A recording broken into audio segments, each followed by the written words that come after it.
open it up to debate. Right now, we have, in fact, R.K. Upadhyay, who's a senior journalist on the broadcast. We'd have other members of the BJP and the Congress also on the panel in just a short bit. But Mr. Upadhyay, let me begin with you.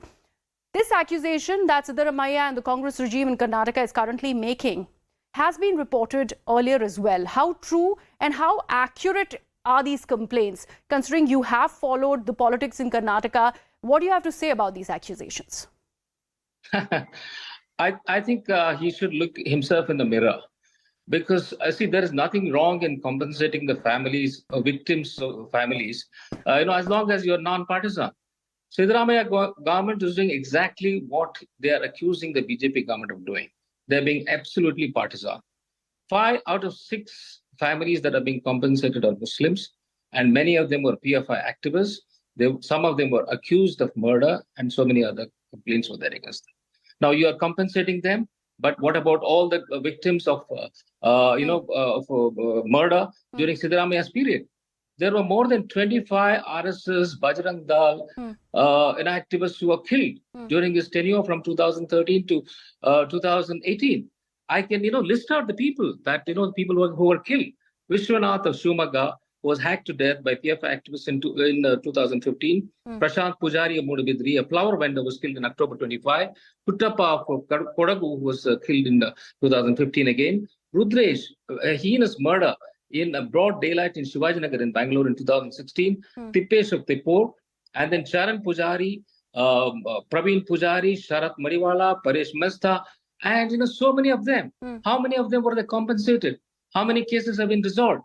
And Siddaramaiah government completely refused to take cognizance of these. And then, in fact, his government released the PFI activists and STPI activists who were involved in these murders. 1,500 cases were withdrawn during this period, giving a fillip to these attacks.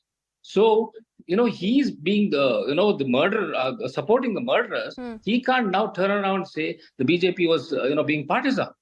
So I think this is bizarre. Mr. Upadhyay, I will actually go further on this charge that you're making, considering there were a lot of murders that happened in Siddaramaiah's regime as well before Bomai's. But it's actually more bizarre that both the Congress and the BJP representatives have refused to join us on this debate tonight. So it makes us wonder, do they actually want to fight this fight? Does Siddaramaiah wants to fight this fight? Because clearly there would be ample questions raised on how accurate these complaints and these accusations really are. And do you think, the second question that I want to understand from you is that they are deciding to compensate Deepak Rao's family again, which has been done during Bomai's regime. Do you think this is just a face saver, that they have one Hindu family also being compensated under their regime, so that that appeasement policy charge, the politics charge, doesn't come back to biting them? Absolutely. I mean, they just chosen one family to compensate against 5.